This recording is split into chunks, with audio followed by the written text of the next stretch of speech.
আসসালামু আলাইকুম। আজকের ভিডিওতে আমরা যে মেডিসিন সম্পর্কে রিভিউ দেব তার নাম হেক্সিনর। হেক্সিনর মেডিসিনটি বর্তমানে 1 mg, 2 mg এবং 5 mg ট্যাবলেট ফর্মে, এছাড়াও এটি সিরাপ ফর্মে পাওয়া যায়।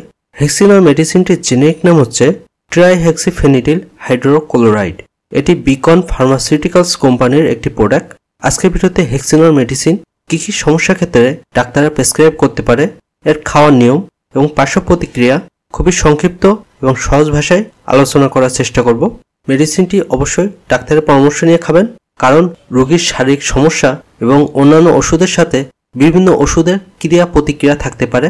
একমাত্র ডাক্তার একটি রোগীর সার্বিক দিক বিবেচনা করে সঠিক ওষুধ এবং তার সঠিক খাওয়ার নিয়ম সঠিকভাবে নির্ধারণ করতে পারে।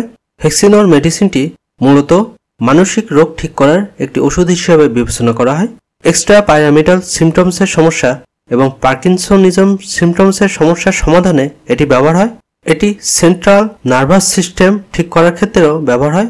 এই মেডিসিনটি মানুষের মস্তিষ্কে কাজ করে বিভিন্ন রোগ ঠিক করতে সাহায্য করে। মুভমেন্ট ডিসঅর্ডারের ক্ষেত্রেও এটি সাহায্য করে, অর্থাৎ শরীরের বিভিন্ন বা নির্দিষ্ট কোনো অংশে বা সম্পূর্ণ শরীরে কম্পন, মুভমেন্ট বা অস্বাভাবিক চলাচল হলে সেই সমস্যার সমাধানে এটি কাজে আসতে পারে। এক কথায় মানসিক বা ব্রেনের বিভিন্ন সমস্যায় ডাক্তাররা এটি প্রেসক্রাইব করতে পারে। হেক্সিনর মেডিসিনটি গর্ভাবস্থা ও স্তন্যদানকালে অতি প্রয়োজন পড়লে ডাক্তারের পরামর্শ সাপেক্ষে এটি ব্যবহার করা যেতে পারে। প্রতিটি ওষুধ রোগীর বয়স এবং সমস্যা সাপেক্ষে এর ডোজ নির্ধারণ হয়।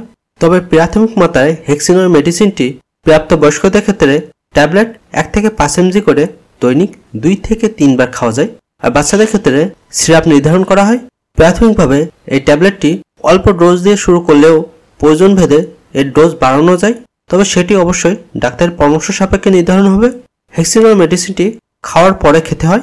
প্রায় সব ধরনের মেডিসিনের মতো হেক্সিনর মেডিসিনে বেশ কিছু পার্শ্ব প্রতিক্রিয়া আছে।